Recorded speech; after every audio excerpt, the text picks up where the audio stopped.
여러분 안녕하세요. 지난 시간에 했던 거 잊어버리시지 않으셨죠?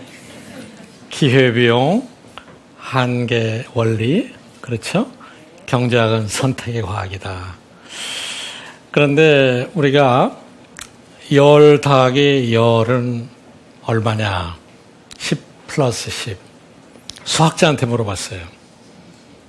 20.0000. 19.9999도 절대 안 되죠.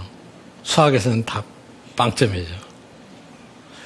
회계하는 분한테 물어봤어요. 10 더하기 10은 얼마냐?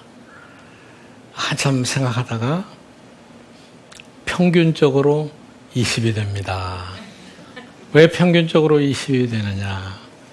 여러분 기업에 대해서 조금이라도 이해를 하시는 분들은 기업들의 재무제표, 손익계산서가 있습니다.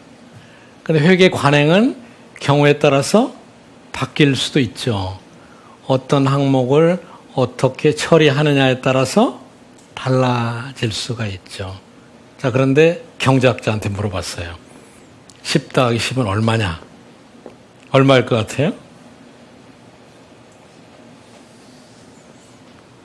정답은 얼마를 원하십니까?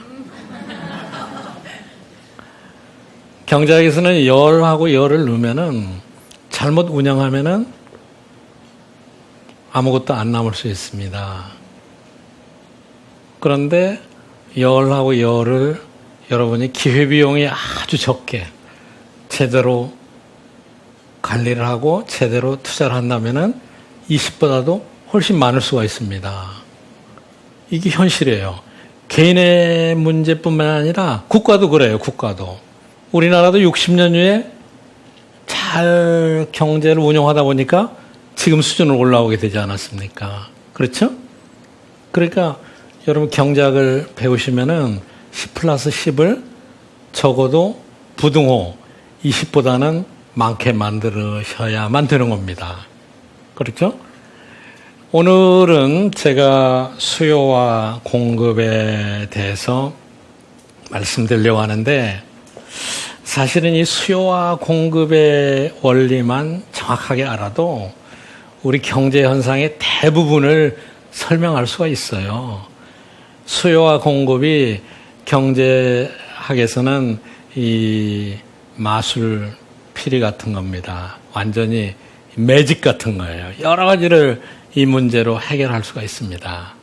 여러분 오늘 수요와 공급 확실히 한번 알아보도록 하세요. 지난해 가을 배추값이 폭등해 김치가 금치가 됐었죠. 요즘 배추값이 그 당시 10분의 1로 떨어졌다고 합니다. 3,700원 선이던 1년 전에 비해 3분의 1 정도로 떨어졌습니다. 지난해 배추값이 크게 뛰자 농가들이 너도나도 배추 재배에 나서 공급 과잉을 불러온 탓입니다.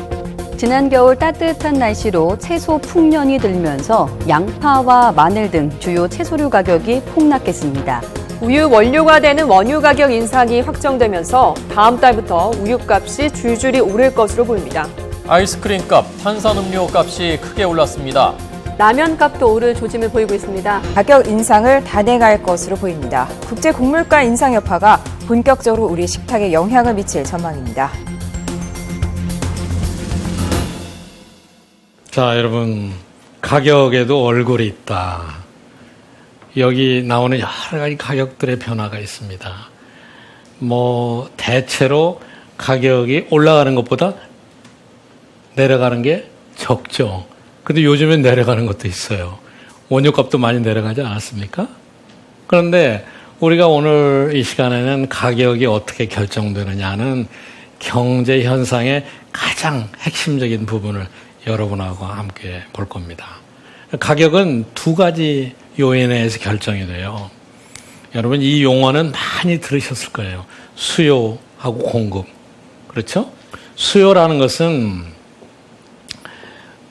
소비자가 구매하려는 의도, 구매하려는 계획이 있는 걸 수요라고 그래요. 수요하고 비슷하지만 전혀 다른 말이 있어요. 나는 이게 필요하다. 필요한 거는 누구나 다 있죠. 그 수요하고는 전혀 상관이 없습니다. 어린아이가 나 이거 먹고 싶다. 그거는 수요가 아닙니다. 그건 욕구죠. 먹고 싶다. 우리 경제학에서는 수요만 사람 취급을 합니다. 수요만 분석을 해요. 수요라는 것은 두 가지가 결합된 결과로 나온 거예요. 하나는 소득. 이 사람이 구매하려는 의도가 있다는 것은 그 사람의 소득이 뒷받침돼야 되는 거예요. 수요는 주어진 사람들의 소득, 예산이 제1번입니다. 예산이 없으면은, 소득이 없으면은 수요가 창출되지 않아요. 소득이 없으면은. 그 다음에 이제 두 번째는 사람들의 효용이에요. 지난 시간에 배운 거 금방 써먹잖아요. 효용.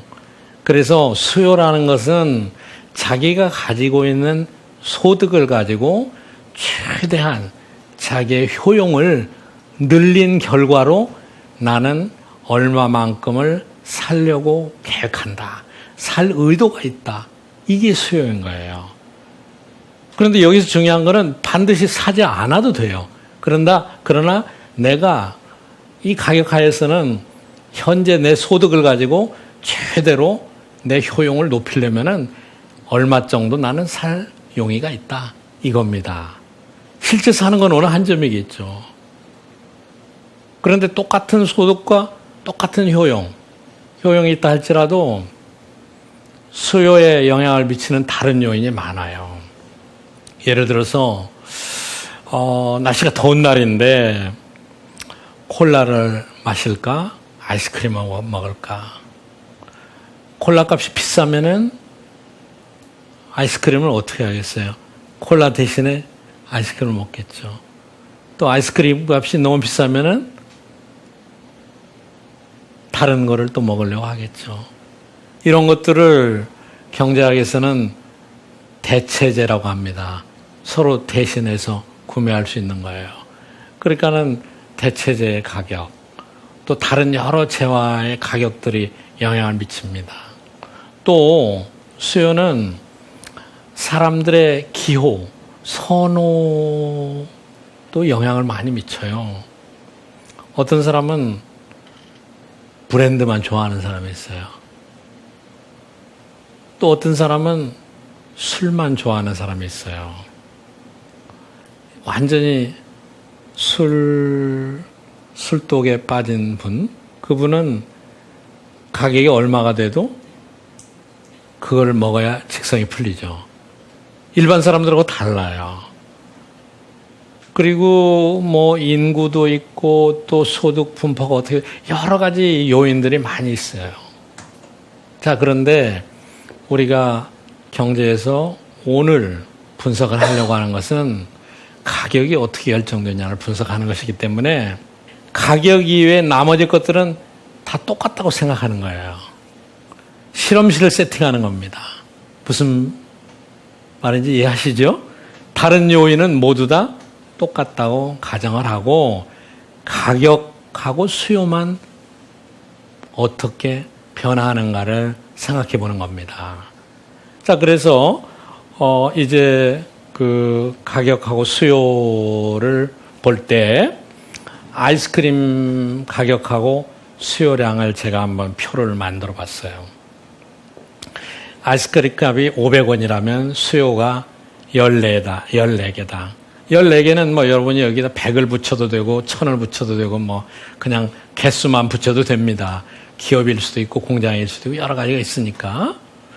그러면은 여러분 500원일 때는 14개인데 1000원이라면은 가격이 자연스럽게 올라가니까 당연히 줄어들겠죠, 수요가. 그러면은 야, 나는 가격이 2,000원이면은 한 8단위 아이스크림을 살 용의가 있다. 살 계획이다. 이게 이제 수요 계획표가 되는 겁니다. 시장에서는 여러분 한 사람 5천만 대한민국 인구마다 다 이런 수요표가 있다고 생각해요. 그게 다 모아져서 시장 전체 수요가 되는 겁니다. 그러겠죠? 자, 그러면 여기서 아이스크림 가격이 500원이면 14, 3,500원이면은 2단위인데 만약에 사람들의 소득이 늘어났다. 소득이 늘어났다라고 생각하면은 500원의 가격에서도 이 아이스크림의 수요가 더 늘어나겠죠. 당연히 16개가 될 거 있고 1000개에서도 1000원에서도 더 늘어나게 되겠죠. 그렇죠? 자, 이거를 이제 1대1로 그림을 그립니다. 경제학에서는 수학을 쓰던가 아니면 그림을 그리던가 하면은 훨씬 더 이해가 빠른데요. 여기에 이제 수직의 가격이 있습니다. 수직선에 가격이 쭉 있어요. 500원, 1000원. 그리고 이쪽은 단위가 있습니다.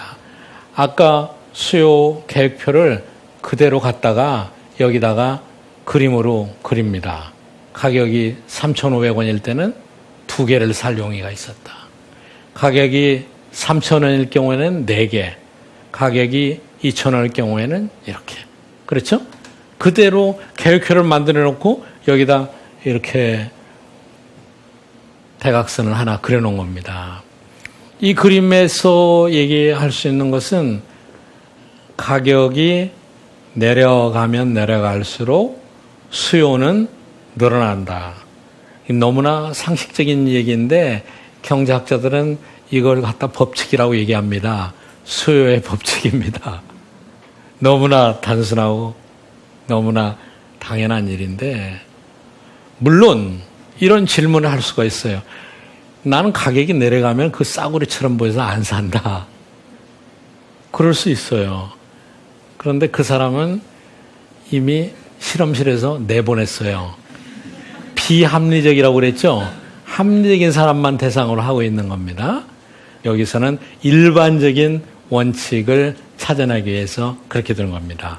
수요의 법칙은 가격이 내려가면은 수요량이 늘어난다. 자, 어떤 분들은 소득이 올라가면은 어떤 재화에 대해서는 잘 안 사고, 그렇죠? 그리고 어떤 재화는 소득이 높은 때보다도 소득이 낮을 때 더 사는 게 있어요. 그렇죠? 우리 어른들께서는 라면을 잘 안 드시잖아요. 학생들은 라면을 많이 먹습니다. 기숙사에서도. 소득 수준이 차이가 나서 그렇고 또 기호가 차이가 날 수도 있죠. 그렇죠? 소득이 늘어나면은 당연히 수요도 늘어납니다. 소득이 늘어나면은. 그래서 이제 일반적으로 소득이 늘어나면 수요가 늘어나는 것을 우리는 정상적인 재화라고 그럽니다. 대체로 그런 대로 쓸만한 재화는 소득이 늘어나면은 수요도 늘어납니다. 그런데 어떤 재화는 소득이 늘어나도 수요가 늘어나지 않고 오히려 소득이 늘어나면은 야, 그 옛날에 어려울 때 먹던 건 나 안 먹는다. 이렇게 됩니다. 그런 재화를 경제학에서는 열등제라고 얘기합니다. 정상재와 열등제. 자, 수요의 반대는 항상 공급이 있습니다. 공급의 결정 요인을 살펴보시면은 공급도 가격에 가장 많은 영향을 받아요. 공급은 기업이 하는 것이거든요. 기업이 시장에서 주어진 가격이 있습니다. 시장에서 주어진 가격이라고 얘기했습니다. 이 말을 여러분이 잘 음미해 보시면은 사실은 여러 가지 의미가 있어요. 자, 어디 전라도 경상도에서 농부가 쌀을 생산했어요. 그런데 이 쌀을 시장에 갖다 팔아야 되는데 이 농부의 입장에서 볼 때는 쌀의 가격이 어떻게 된 겁니까? 시장에서 딱 주어져 있죠. 이 농부가 그해 쌀을 한 사람 입장에서 볼 때는 쌀을 아무리 많이 생산한다고 그래서 가격을 이 사람이 좌지우지할 수는 없죠. 그렇죠? 그러니까 이렇게 생산자가 많은 농산물 같은 경우에는 시장에서 가격이 주어집니다.